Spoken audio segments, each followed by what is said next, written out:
Tiger Woods is probably the saddest athlete I've ever seen. I don't know what his deal is, but every year he's always getting into some kind of controversy. Either he's getting into a new relationship or he's crashing his car because he's under the influence of painkillers. And the only reason I didn't talk about this last week, where he did get into another accident involving him being under the influence, is because it did not surprise me. Tiger Woods getting a DUI is just like Disney making a live action remake. It's always going to happen, it's just a matter of when. So that's why it just didn't surprise me and I didn't talk about it last week. But the only reason I'm talking about it now is because we have body cam footage of this. So I wanted to go into it a little bit just to kind of give my own 2 cents on it, because it is pretty wacky to see what the hell was going on through his brain when he was doing like a field sobriety test. And I'll just catch you up to speed in case you missed it, but last week he got into an accident. He was driving at an insane amount of speeds. He hit a truck and that caused his car to tip over. I'll put a little picture right there in case you want to see that. But you can see him, he's calling someone on the phone. I think he said he was calling the president or something. But you can see like his car is just completely tipped on its side. And then after that, he was arrested for DUI. And that was pretty much it. They were still going through a whole investigation and everything. And we didn't get much after that. Now, thankfully, no one got hurt in this whole scenario.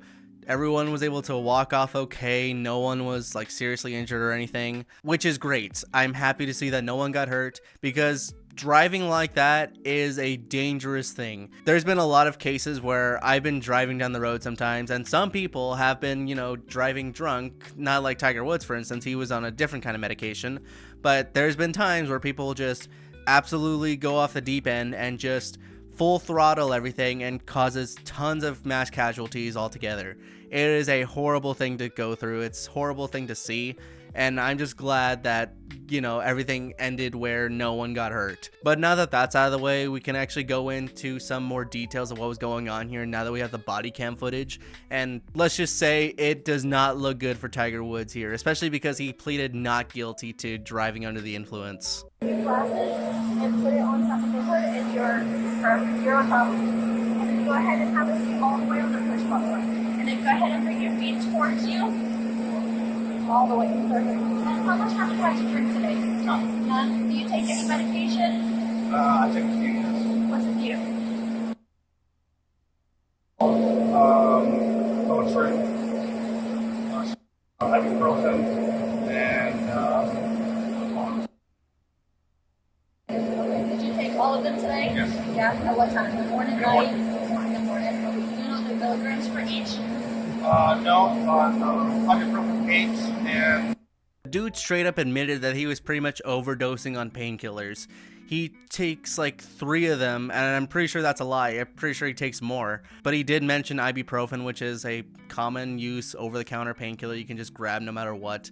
And I think he also had some prescription ones that he's just been absolutely abusing over the years, because there is just no way that you would get this loopy unless you're absolutely abusing all the painkillers that you're taking. And I don't know what the hell his whole personal life is like right now. I couldn't really tell you that, but for some reason, I think he is depressed. I think he's, trying to find some sort of release by taking all these pain medications and just downing them all at once, especially every morning and probably every night. And even with that knowledge, he still got behind the wheel. He was still driving the car, which honestly baffled me. I thought, like, for a man of his caliber, with the whole golfing thing where it's just like 100% of your brain you have to think about stuff, like, he didn't think to call an Uber or anything, or just have someone drive him to where he needed to go. I don't even know where he was planning to go. Maybe he was going to the driving range to practice his drive, but I guess he wasn't good at it yet. That's why he crashed the car in the first place. So who knows what was going on, but he was clearly baked in this whole situation.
one that does.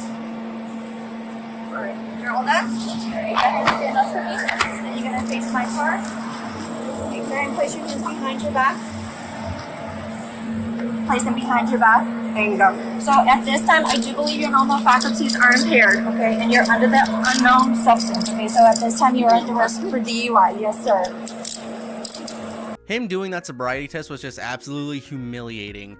He failed that shit so hard. He was like hiccuping all over the place. The lady told him to follow the pen with his eyes, but he just kept moving his head. And even like with him doing like this whole like thing with his fists, he was like trying to count him. He like could barely count. He was just so far gone at that point. His brain couldn't even make any thoughts or anything. He was just so lost. He was like a little kid just trying to figure out numbers for the first time. It's a miracle still that no one got hurt. If he was just going through this whole thing just absolutely delirious about where he was or what he was doing during this whole sobriety test. But after that, they arrested him, they put him in custody, and then we got to see some more footage about when he was in the car, and he looks even worse compared to what he was when he was outside.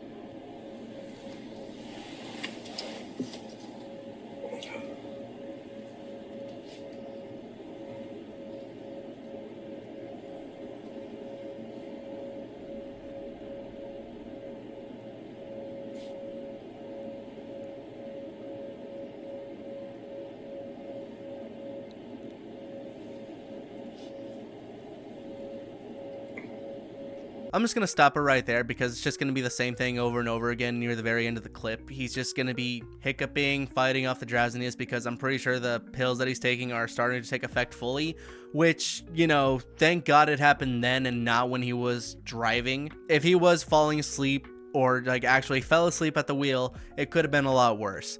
But it just bothers me how he's able to just abuse this kind of medication, and these people are giving him the medication because he can just go buy it probably from the store whenever he wants. Like he said, he was doing ibuprofen, but who knows what other stuff that he's just been absolutely taking advantage of while he has like all this fame and money.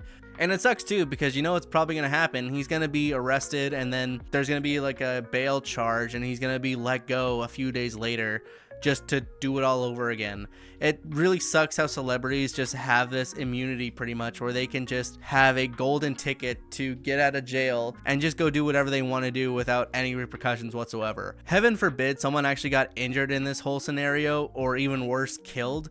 I don't know what he would have done if he did end up with like a whole manslaughter charge. He could have just been even worse off, where he could have gone home and got even more painkillers to fight off the stress that was eating away at him from what he did. But even then, like, he probably would have gotten off scot-free because he has money and power. He can just do whatever the hell he wants. It's just really alarming how this whole justice system works when it comes to celebrities. They can just pay their way out of anything, and they just don't get to take any accountability for stuff whatsoever. I think if Tiger Woods like really wants to make a difference in his life, he should just go seek help for this whole painkiller stuff. I don't even know what he's taking the painkillers for at this point, if he's just depressed or anything, or he's actually dealing with some pain from the golfing that he does. I seriously doubt it, but I think if he wants to, you know, make a difference in his life and actually try and be happy again, maybe take some time out from the golf. Maybe go spend some time with your family, go to a rehab center or something like that. Just do anything else to get you off of the wheel and away from the medication, because clearly that's the problem that he's facing right now, and he's just absolutely abusing the hell out of it. Because if he keeps going down this path, it's going to end up even worse for him. He's probably going to end up overdosing at some point. But now that this whole thing concluded, he was put up in front of a jury, I'm pretty sure, and before like the whole trial goes up, he was saying that he was not guilty for DUI. So probably what's going to happen, he's going to get found guilty. Like I said, he's going to buy his way out, and then he's just going to be off on the street again to do God knows what. But like I said, still, thankfully, no one got hurt. I hope Tiger Woods does learn from this. He probably won't, but maybe someone can actually go convince him to do something about his problem, because it's clearly going to be a problem in the future if he's going to be doing this driving while still under the influence by taking painkillers. And it was apparently just those 3 that he was talking about. I don't know if he was taking any more, but clearly he needs help. So that's pretty much it. I just wanted to talk about this because it was interesting to me. So let me know what y'all think. Thanks for watching. Hope y'all enjoyed. I'll talk to you later. See ya.